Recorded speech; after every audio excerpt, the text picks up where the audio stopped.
Cary used to be the crown jewel of the Triangle. A lot has changed in the past year or two. Is Cary still the place to be? The traffic is pretty horrendous at times. Like everywhere in the country, property values have skyrocketed in Cary. But Cary's been making the list of best places to live in the country since long before the pandemic started.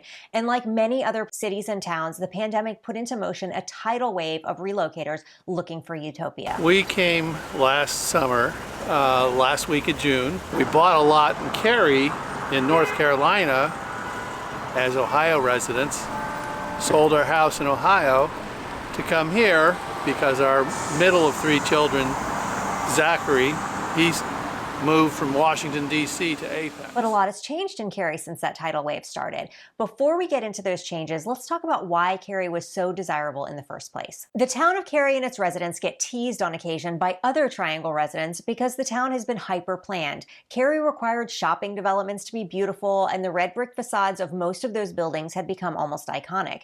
The town built parks and greenways to connect those parks to the housing developments, and it was really big on providing activities and classes for residents. They put up artwork all over the town. Those who didn't like the high degree of planning would refer to the town as too much like a southern Stepford. But along with that planning came a very clean and beautiful city with very low crime. It may or may not be your style, but Cary did it very well. But now, what has changed? First and most noticeably is the prices. The median price back in 2019 was $390,000 in Cary. In those days, you could still get into neighborhoods like Lochmere, Park Village, and Cary Park in the low 200,000s. To live in a beautiful city like Cary with some of the lowest crime in the country, in a master planned community with pools, greenway trails that let you walk to dinner or the coffee shop, and vibrant menu of concerts and events put on by the town, you better believe it was worth it. No doubt in my mind. Now, I'm getting ready to throw a lot of numbers at you in just a second to show you what has happened over the last 3 years, but give me a minute and then we're going to go do a deep dive on the lifestyle that the town of Cary provides for its residents and ultimately make the decision of whether this lifestyle is still worth today's cost of living in Cary. In 2019, the average interest rate was 4.51%, which means that a typical mortgage payment for the median priced home was about $1,900. Jump ahead a year to 2 years ago in 2020, and the median price jumped up to $404,000, but the mortgage rate dropped down to 3.72, and so the median mortgage payment only went up $34 to $1,934. And in 2021, last year, the median home price went up to $467,000, but the interest rate dropped to 2.65%. And so the median mortgage payment only went up $20 more to $1,966. The total mortgage payment difference over the last 3 years is $66, and most people's budgets, and certainly for those buying a home in Cary, that's just not a significant amount of money. So prices have risen, but that interest rate drop has really meant that payments haven't gone up much, but now interest rates are starting to rise again. So in 2022, we're really going to get the full effect of increasing prices that we have seen over the last 3 years. And so this question about whether Cary is still worth it is an important one. But not all housing in Cary is experiencing the same changes. Some housing is appreciating more quickly than others. I'm seeing something really interesting happening in the luxury market in Cary. Luxury housing has really changed since the pandemic. At this time in 2020, just before the pandemic hit, the top 10% of homes by price in Cary started at $690,000. Today, the top 10% by price starts at $900,000. So while the median price of all homes went up by 16%, the median price of luxury homes went up 23%. There is definitely a stronger demand for luxury housing in Cary than for all housing combined. The other interesting thing is that out of 31 luxury homes that sold over the last 3 months, only 6 were new construction. But when you go to Holly Springs and look at homes in the top 10% for price there, almost 50% are new construction. So people are willing to buy older homes at luxury prices in Cary. And honestly, people often prefer those older, more established neighborhoods. The median year built for luxury homes in Cary is 2006, and in Holly Springs, it's 2021. On the flip side of that, there has been a lot of concern about affordable housing in Cary. There was recently a town meeting about the problem with affordable housing in Cary.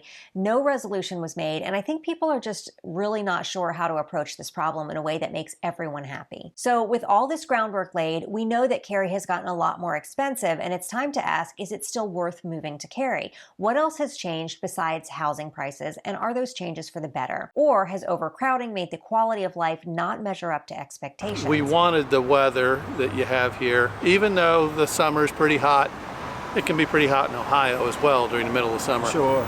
So we noticed that there were cranes in the air all over Raleigh, Durham, Chapel Hill, and even parts of Cary. And that attracted us because a growing area is usually a vibrant area. You can see the park in downtown central Cary that they're completely revamping. First, let's talk about some of the new developments happening in Cary. It used to be that Apex was known for having the absolute best downtown area in southwestern Wake. Apex put a lot of effort into making their historic shopping district really special, and lots of great businesses opened there. One of the biggest complaints people had about Cary was that downtown was really underwhelming.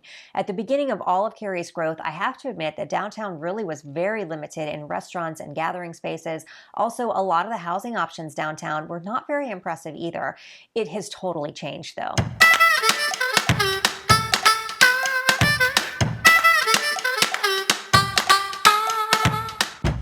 There are more restaurants, coffee shops, and bars in downtown, and this spring, Cary's first cider bar will be opening in this completely refurbished and extremely cool old building. The downtown park is being significantly expanded and promises to be pretty amazing when it's done sometime next year. I'll talk about that in just a minute. Luxury homes are taking the place of some of the 1960s houses, and denser luxury housing is popping up. This section of town that used to be old offices and light industrial use is being totally reworked. It's safe to say that even though the downtown park is in construction right now, downtown Cary is thriving in a way that it never has before. Once upon a time, the Cary Town Center Mall was the center of retail life in Cary. The mall struggled for a while, like malls all over the country, and the town had about a dozen different plans for the property. I stopped paying attention, honestly. They changed it so many times. Last year, the plan was to make it a sports complex, and then it was ultimately purchased by Epic Games for their new headquarters. This created a lot of frustration on the part of Cary residents because people were like, where the heck did our sports complex go? This property is smack in the middle of the city, and Epic Games is not going to do anything to make our lives better, but the plans for the new headquarters are in the front of the town council right now, and whatever that final project looks like, it is sure to breathe a new kind of life into Southeast Cary, which is the oldest section of town, and parts of it really look that way. However, proximity to the refreshed downtown Cary and also downtown Raleigh makes this piece of town extremely valuable. But as promised, Cary's trying to move forward with the multi-sports complex and is currently in negotiations with South Hills Mall. If you're not familiar with South Hills Mall, South Hills is a pretty old and dumpy development that hasn't seen improvements in many years. It desperately needs a makeover. If these negotiations end well, a sports complex in this area would be phenomenal, assuming they could get the traffic patterns to work without causing a lot of backup. A couple things to note about that. This area is right next to Crossroads Shopping Center in Cary. When I first moved here 22 years ago, this road, US 1, would be backed up for miles for a couple of months around the holiday season. I have to say that the way the roads in Crossroads were designed is not great, but they did some redesigning a few years ago. People complained about it, and it has gotten a lot better since they redesigned it. Cary really does pay attention to traffic patterns, so a sports complex here with the right road development, I think, could take Cary to the next level. But there's more. Cary's designing the new sports center so that it could be used for esports competitions as well. We're a tech hub. Esports is a growing recreation field, and just from my experience with my own kids, it's a very underserved market. Cary's trying to tap into that market.